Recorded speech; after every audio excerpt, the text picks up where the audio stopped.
It's because we are trying to build a better future for umuntu omnyama, because manje ma projector impilo yomuntu omnyama currently with the current system, there's no hope ukuthi in 50 years iSoweto will change.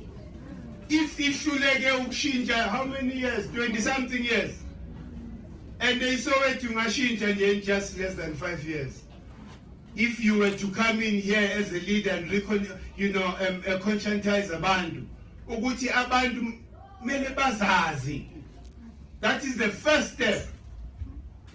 Awukwazi ukulahlela imali ebantwini who are still confused about who they are.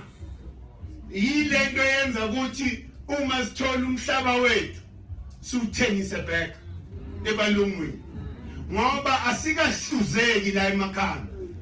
Into kumele siqale ngayo i-decolonization.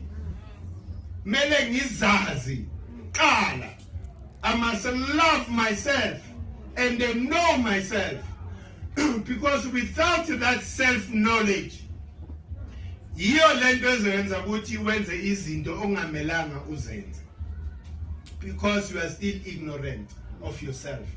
And ukuzazi for us it's basic.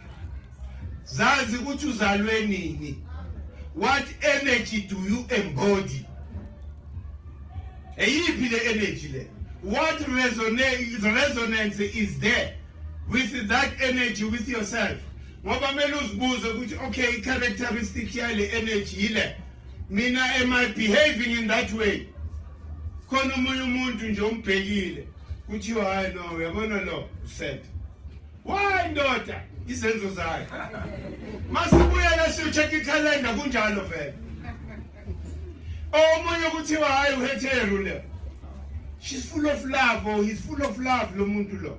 Yonke into noma ngabe i-negative kanjani uyayithena into something positive. So manje, once you understand yourself at that basic level, that is the beginning of self-knowledge.